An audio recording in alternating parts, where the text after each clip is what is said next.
Hello friends, SK tip study zone में आपका स्वागत है। आज की इस वीडियो लेक्चर में हम देखेंगे नरेशन पार्ट 2 को, और यह भी एक इंट्रो वीडियो होगा। इससे पहले कि यदि आपने पार्ट 1 वीडियो नहीं देखा है तो उस वीडियो को जरूर देखें, क्योंकि उसमें हमने इंग्लिश के किसी भी टॉपिक को पढ़ने का सही तरीका बताया है।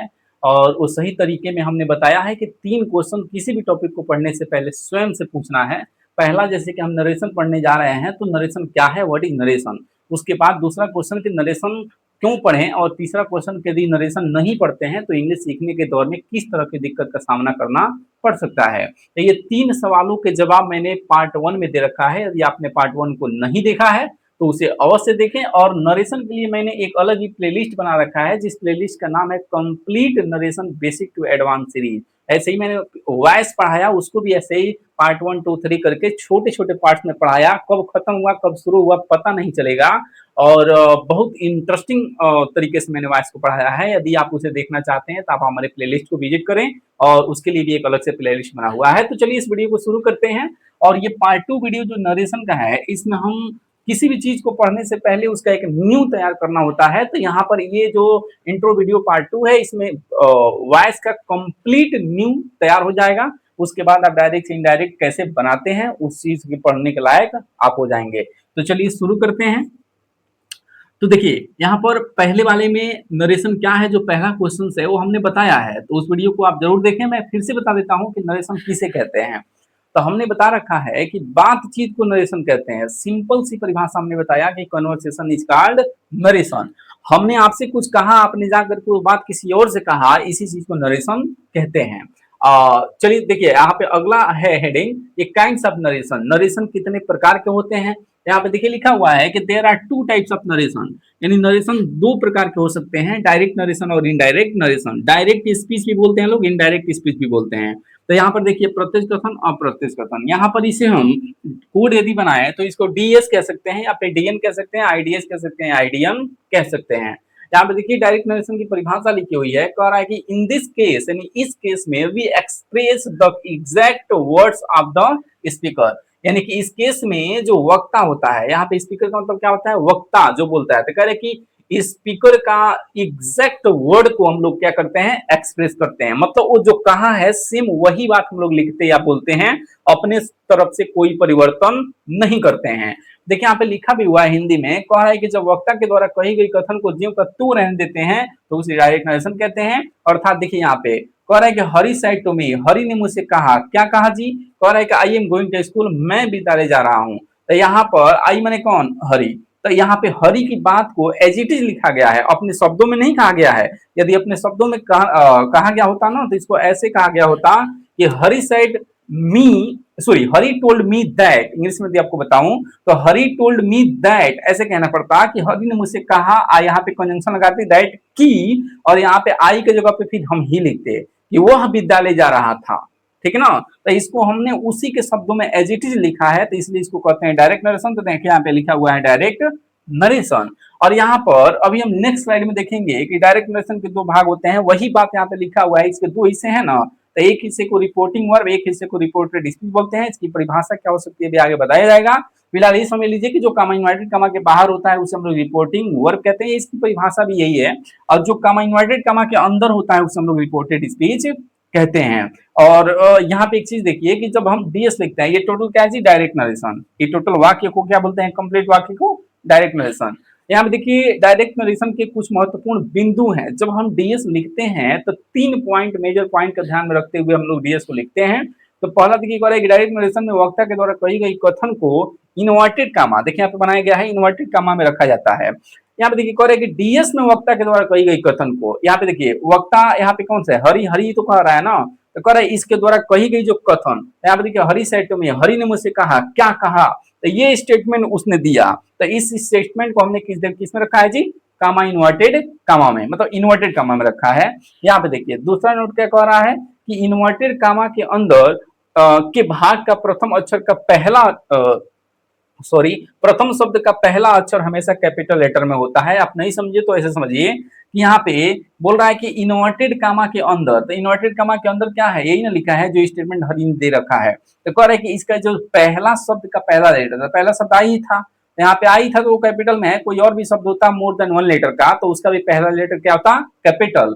तो वही कह रहा है कि यहाँ पे इस कैपिटल होना चाहिए, यही ये बात कह रहा है। तो अब देखिए तीसरा, देखिए आप पॉइंट क्या कह रहा है कि रिपोर्टिंग वर्ब के पश्चात कामा का प्रयोग किया जाता है। देखिए इसको हम लोग रिपोर्टिंग वर्ब बोल रहे हैं, तो वहीं यहाँ पे देखिए रिपोर्टिंग वर्ब है, तो इसके जस्ट बाद हमने कामा लगाए हैं ना, तो वही कह रहा है कि रिपोर्टिंग वर्ब के बाद कामा का प्रयोग किया जाता है। तो यहाँ पर शायद आप ये बात समझ चुके होंगे, मैं एक बार ओनली फिर से आपको बता दूं कि डायरेक्ट नरेशन को जब हम लिखते हैं तो उसको हम लोग लिखते समय 3 पॉइंट पे ध्यान हमारा होना चाहिए। पहला कि जब हम पहला लिखते हैं तो उसके बाद कामा लगा लें, जब हम दूसरा वाक्य शुरू करेंगे जो स्टेटमेंट दिया रहेगा उसको कामा इन्वर्टेड कामा के अंदर लिखेंगे, और यहाँ पर इसका जो पहला लेटर होगा मतलब कामा इन्वर्टेड कामा का जो वाक्य होगा इसका जो पहले शब्द का पहला लेटर होगा उसको कैपिटल में लिखेंगे। बस यही तो 3 बातें हैं, रटना नहीं है, समझ लेना है। ठीक है, तो चलिए चलते हैं नेक्स्ट स्लाइड पे और देखते हैं नरेशन के संबंधित कुछ और भी बेसिक पॉइंट्स।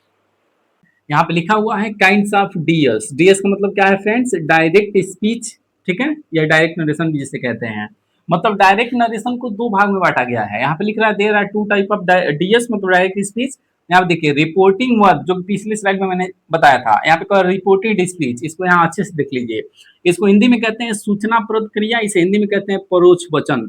इसी को हम लोग कोड में यहाँ पे इसका बनाएंगे एब्रीविएशन आरबी और यहाँ इसका होगा आरएस। ठीक है, तो आरबी और आरएस जब भी नाम लें तो आपको पता होना चाहिए कि आरबी और आरएस क्या है। यहाँ पे कौन रहा है कि जो वाक्य कामा इन्वर्टेड कामा के बाहर होते हैं, है कि नहीं।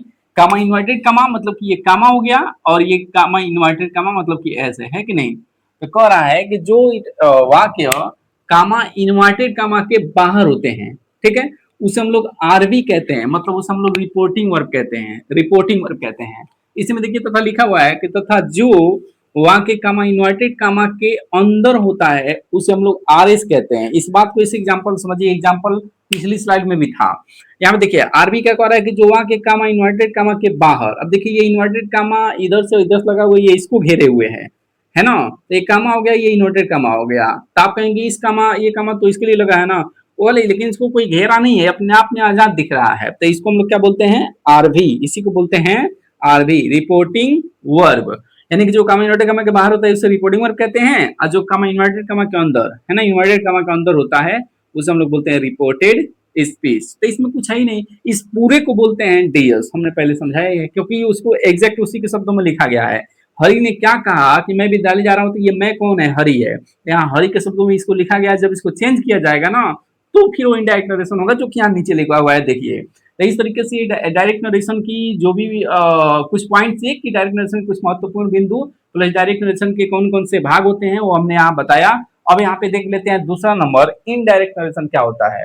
यहाँ पे देखिए इनडायरेक्ट नरेशन में कह रहा है कि इन दिस केस, देखिए परिभाषा इंग्लिश में और हिंदी में दोनों में लिखने का प्रयास किया जाता है ताकि हिंदी मीडियम को बच्चा देख रहा हो हमारी वीडियो या फिर इंग्लिश मीडियम को बच्चा देख रहा हो, दोनों को दिक्कत न हो। यहाँ पे देखिए लिख रहा है इन दिस केस, यानी इस केस में, ठीक है, वी डोंट एक्सप्रेस, कह रहा है कि हम एक्सप्रेस नहीं करते हैं the exact word of the speaker, वक्ता का जो एग्जैक्ट शब्द होता है उसको हम लोग एक्सप्रेस नहीं करते हैं, बट बल्कि, यहाँ पे बट का मतलब होगा बल्कि, we take the sense of the statement, बल्कि उस स्टेटमेंट उस कथन का हम लोग सेंस निकालते हैं, ऑफ द स्पीकर यानी वक्ता के कथन का सेंस निकालते हैं, एंड और वी एक्सप्रेस दैट स्टेटमेंट, और इस स्टेटमेंट को हम लोग एक्सप्रेस करते हैं इन आवर ओन वर्ड्स। इसका मतलब होता है कि अपने खुद के शब्दों में।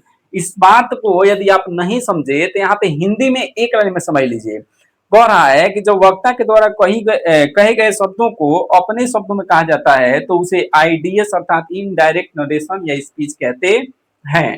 जैसे यहाँ पे देखिए इसी बात को हमने अपने शब्दों में नीचे कहा है, और कैसे कहा है मैं बार बार कह रहा हूं कि यदि आपने पार्ट 1 वीडियो नहीं देखा है तो आप उसे अवश्य देखें, तब इस वीडियो को आप देखेंगे तो आपको बेहतरीन समझ में आएगा। और हमने उस वीडियो में एक वादा भी कर रखा है कि हमारी वीडियो को देखने के बाद आपको दुनिया की किसी वीडियो को देखने की जरूरत नहीं पड़ेगी, पड़ गई तो कमेंट बॉक्स में कमेंट कीजिए। यहाँ पे कह रहा है कि Hari told me that he was going to Patna. यहाँ पे देखिए इसका सेंस क्या है। मान लीजिए कि हरी ने आपके सामने ये बात कही कि मैं विद्यालय जा रहा हूँ, अब यह बात किसी और को आप डिलीवर करेंगे और वहां जाके आप ये बोलेंगे कि हरी ने मुझसे कहा ना कि मैं विद्यालय जा रहा हूँ, तो ये गलत स्टेटमेंट है ना। इसी बात को मैंने वीडियो 1 में पार्ट 1 में बहुत अच्छे तरह से क्लियर किया है। ये ब्लंडर है। आप एक बार मैं भी, अरे मैं माने मैं होता है, आप बात वहां हरि की हो रही थी, हरि खुद के लिए मैं बोला था, समझ रहे हैं, तो ये गलत हो जाएगा। तो यहाँ पे चेंज करना पड़ेगा कि हरि ने मुझसे कहा कि वह विद्यालय जा, अब कई लोगों को आपको अभी देंगे तो कहेंगे कि हाँ हाँ वो विद्यालय जा रहा है, नहीं नहीं अब जा रहा है नहीं जा रहा था, अब आप कहेंगे ऐसा क्या मतलब है। अभी देखिए, जब वो स्टेटमेंट आपके सामने बोला उस समय वो जा रहा था नहीं जा रहा था वो अलग बात है, लेकिन आपके सामने वो प्रेजेंट था। लेकिन मेरे सामने जब आप बोल रहे हैं तो चीज क्या हो गई, पास्ट। एक सेकंड भी बिचाना तो क्या हो गया, पास्ट। इसलिए फिर इसको किसमें बोलना पड़ेगा, पास्ट में।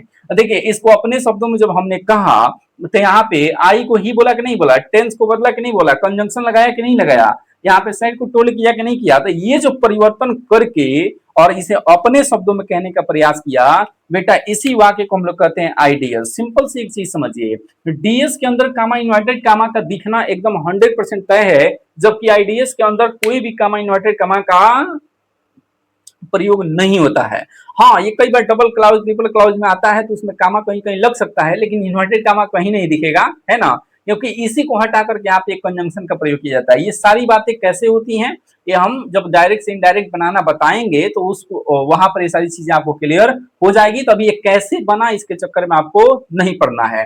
तो ये था आपका सेकेंड स्लाइड का बेसिक कुछ नरेशन से रिलेटेड। और चलिए चलते हैं थर्ड स्लाइड पे, और इससे कुछ और भी बातें हैं इससे बेसिक जो हम उसको भी सीख लेते हैं। तो चलिए चलते हैं नेक्स्ट स्लाइड पे। तो चलिए देखते हैं, ये आखिरी स्लाइड है और इस स्लाइड को देखने के बाद जो नरेशन का बेसिक होता है वो सारा बेसिक आप सीख जाएंगे। तो चलिए देखते हैं, यहाँ पे कह रहा है कि डीएस से आईडीएस बनाते समय 5 वाक्य आते हैं। यहाँ पे देखिए, जब हम डायरेक्ट नरेशन से इनडायरेक्ट नरेशन बनाते हैं मतलब उसे पढ़ते हैं तो टोटल 5 वाक्यों को हम लोग पढ़ते हैं। और यदि इस 5 वाक्यों पर आपका कमांड हो जाता है तो इससे बाहर क्वेश्चन आज तक नहीं आया है, ना आएगा, चाहे वो 9, 10, 11, 12 हो या फिर कोई कॉम्पिटिटिव एग्जाम हो।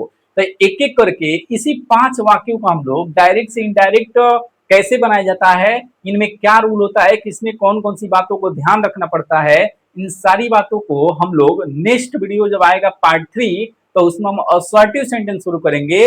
और वहां पर हम जो है कि असर्टिव सेंटेंस का डीएस से आईडीएस बनाने के बारे में चर्चा करेंगे। और यहाँ पे देखिए, तो ये 5 वाक्य आते हैं, assertive sentence, interrogative sentence, imperative sentence, objective sentence और एक्सक्लामेटरी सेंटेंस। यहाँ पे कह रहा है साधारण वाक्य, प्रश्न सूचक वाक्य, आगे सूचक वाक्य, कामना सूचक वाक्य और विस्मय सूचक वाक्य। यहाँ पे देखिए नीचे कह रहा है कि there are 3 types of rule for changing DS into IDS. मतलब डायरेक्ट नरेशन से या डायरेक्ट स्पीच से जब इनडायरेक्ट स्पीच में हम सेंटेंस को बदलते हैं तो यहाँ पे कह रहा है कि मुख्य रूप से कितने रूल होते हैं, 3 रूल होते हैं। हालांकि ये बकवास है, लेकिन बहुत सारे टीचर जो अपने आप को बहुत स्मार्ट बनते हैं, है कि नहीं, उनको सब ये सब नाम लेते हैं। तो कई बार बच्चा कंफ्यूज होता है, कहता है यार पूरा नरेशन हम पढ़ लिए और आज तक समझ नहीं है कि मास्टर रूल क्या होता है, जेनरिक रूल क्या होता है, स्पेसिफिक रूल क्या होता है। बेटा एक ही बात को कहने के कई तरीके होते हैं। लोग कहते हैं कान सीधा पकड़ो या घुमा के पकड़ो, बात वही है, बस बनाना आना चाहिए आपको। लेकिन फिर भी मैंने चर्चा किया है, यह एक बकवास है लेकिन फिर भी बता देते हैं। यहाँ पे देखिए, ताकि आपको ये ना लगे कि सर ये मास्टर रूल क्या होता है, हमने किसी के द्वारा सुना था आप तो बताए नहीं। मास्टर रूल यहाँ पे जेनरिक रूल और स्पेसिफिक रूल कर रहा है कि जब आप डायरेक्ट से इनडायरेक्ट बनाएंगे तो ओवरऑल यही 3 रूल काम करता है। इस 3 रूल के अलावा चौथा कोई रूल नहीं है। देखिए होता क्या है कि कुछ लोग ट्रिक एंड टिप्स लेके आते हैं ना, तो इस तरह का बेवकूफ बनाते हैं। थंबनेल पे दिखा देंगे कि आज तक तूने नरेशन में ये रूल पढ़े वो रूल पढ़े, हम तुमको केवल 3 रूल बताएंगे, ओवरऑल यही काम करता है, इसको कोई काट नहीं सकता है। ये सब फालतू की बातें हैं। चलिए देखते हैं यहाँ पे, और ऐसा कुछ नहीं है। मास्टर रूल इसे कहते हैं कंजंक्शनल रूल। मैं आपको बता दूं कि नरेशन में हमेशा 2 क्लाउज होते हैं, है कि नहीं। एक कामा इन्वर्टेड कामा, एक कामा इन्वर्टेड कामा के अंदर होता है, एक कामा इन्वर्टेड कामा के बाहर होता है। एक को जिसको हम लोग आरबी बोल रहे हैं, एक को जिसको हम लोग क्या बोलते हैं, आरएस बोलते हैं, सॉरी आरएस बोलते हैं। अपने आप में एक क्लाउज है, अपने आप में एक क्लाउज है। तो यहाँ पे जो कमा इन्वर्टेड कमा है ना, इसी को हटा करके बीच में एक कंजंक्शन लगाया जाता है, दैट हो, टू हो, समझ रहे हैं। तो इन दोनों को ये जोड़ने का काम करता है। तो वही कह रहा है कि एक है मास्टर रूल। तो मास्टर रूल को आप ऐसे समझिए कंजंक्शनल रूल, मतलब कि ये जो 5 वाक्य हैं, जब ये डीएस से आईडीएस बनाना सीखेंगे तो वहां पर उन 2 वाक्यों को जोड़ने के लिए बीच में कंजंक्शन क्या आता है, ये सब में अलग अलग आ सकता है। तो वही बात यहाँ पे कह रहा है कि इसी को हम लोग क्या बोलते हैं, मास्टर रूल। यहाँ पे कह रहा है जेनेरिक रूल, इसको हम लोग जनरल रूल भी कह सकते हैं, स्पेसिफिक रूल को यहाँ पे स्पेशल रूल भी कहते हैं। यहाँ पे देखिए पहले रूल समझ लीजिए, स्पेशल का मतलब होता है कि कुछ ऐसे नियम होते हैं जो स्पेशल केस में लगते हैं, है ना। उस तरह का केस आएगा तभी वो नियम लगेगा, वरना नहीं लगेगा। और कुछ रूल ऐसे होते हैं जो सामान्य तरीके से हर सेंटेंस पे लागू होते हैं। इस बात को ऐसे समझिए, जैसे मान लीजिए कि जब हम डायरेक्ट से इनडायरेक्ट नरेशन बनाना सीखेंगे तो आरबी में आए हुए सेड, ये जो आरबी में आया हुआ सेड है, इसे भाव के अनुसार अलग अलग सेंटेंस में अलग अलग तरह से बदल सकते हैं। यदि मान लीजिए कि यदि बात इंपेरेटिव की हो रही है तो वहां पे सेंस के अनुसार ये ऑर्डर में बदल सकता है, समझ रहे हैं, या एडवाइस बदल सकता है, या रिक्वेस्ट बदल सकता है। यदि बात वो ऑब्जेक्टिव सेंटेंस में कर रहे हैं तो यही सेट आपका विश में बदल सकता है, प्रेयर में बदल सकता है, समझ रहे हैं। यदि बात एक्सक्लेमेटरी की कर रहे हैं तो यहाँ पे exclaimed with Joy, exclaimed with delight, इस तरीके से बदल सकता है। मेरे कहने का मतलब यह है कि ये जो सेड है यह सेंस के अनुसार अलग अलग कंडीशन में अलग अलग तरह से बदल सकता है। ये स्पेशल कंडीशन है कि जब भी ऐसा होगा, जैसे मान लीजिए सेंटेंस में जब भी ऑर्डर होगा तभी वो ऑर्डर में बदलेगा, वरना वो किसी अदर फॉर्म में बदलेगा। तो ये क्या है, एक स्पेशल केस नहीं हुआ कि स्पेशल बात की जब इंपरेटिव आएगा उसमें ऑर्डर होगा तभी ये ऑर्डर में जाएगा साइड, वरना नहीं जाएगा। इसी को लोग स्पेशल रूल कहते हैं। आज जनरल रूल क्या हो गया, जैसे मान लीजिए यहाँ पे देखिए लिखा भी है कि there are 3 types of general rule. यहाँ पे कह रहा है कि जनरल रूल उन नियमों को कहते हैं, देखिए यहाँ पे नीचे लिखा हुआ है, आप इसे देखिए ना, कह रहा है कि जनरल रूल उन नियमों को कहते हैं जो प्रत्येक प्रकार के नियमों के साथ लागू होते हैं, जो हर जगह समान लागू होगा। एक बार बता दिया ना कि ऐसा आएगा तो ऐसा कर देना है, तो कोई भी सेंटेंस हो, हर सेंटेंस के अंदर वो यदि कंडीशन आती है तो उसको चेंज करना ही करना है। हर जगह अप्लाई होने वाला रूल जनरल रूल है। अब बेटा जो स्पेशल कंडीशन लेके आ रहा है कि यही कंडीशन होगा तो अप्लाई होगा, उसी को स्पेशल रूल कहते हैं। तो वही कह रहे हैं कि जनरल रूल उन नियमों को कहते हैं जो प्रत्येक प्रकार के नियमों के साथ लागू होते हैं, और वहीं पर स्पेशल रूल विभिन्न प्रकार के वाक्यों के लिए भिन्न भिन्न हो सकते हैं। तो यहाँ पर ये तो वही बात यहाँ पे कह रहे हैं, there are 3 types of general rule, है ना। जनरल रूल को समझने के लिए यहाँ पे देखिए कह रहा है चेंज ऑफ पर्सन, एक बार पर्सन। अभी समझ में नहीं आ रहा होगा तो आपको चिंता नहीं करना है, ये सारी बातें जो हैं जब हम डीएस आईडीएस बताएंगे तो वहां पे हर बातों को हम सीखेंगे।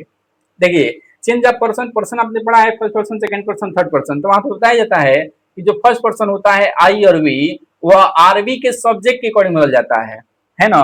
ऐसे मान लीजिए आरबी में राम आया है तो यहाँ पे इसके अकॉर्डिंग इधर आई आया है, तो इस राम के अकॉर्डिंग आई को हम किस में बदल देंगे जी, ही में। इसी को कह रहा है, तो कह रहा है कि ये जो नियम है ये जनरल रूल है। क्यों रूल है, क्योंकि आप सेंटेंस कोई भी पढ़ लीजिए, असर्टिव, इंट्रोगेटिव, इंपेरेटिव, सब में यह बात लागू होगी। समझ में आया कि नहीं आया। यहाँ पे कह रहा है चेंज ऑफ टेंस, यदि मैंने बता दिया कि प्रेजेंट इंडेफिनिट पास्ट इंडेफिनिट बदल जाता है तो यह हर कंडीशन में बदलेगा, हर जगह बदलेगा। वही यहाँ पे कह रहे हैं कि चेंज ऑफ अदर वर्ड्स, कुछ अदर वर्ड्स के रूप में भी आते हैं कि जैसे दैट को क्या बोलते हैं, दिस को दैट में बदल देते हैं, नाउ को दिन में बदल देते हैं। तो इस तरह के कुछ वर्ड आते हैं कि नजदीक वाले शब्दों को दूर वाले शब्दों में बदल दिया जाता है, ठीक है ना।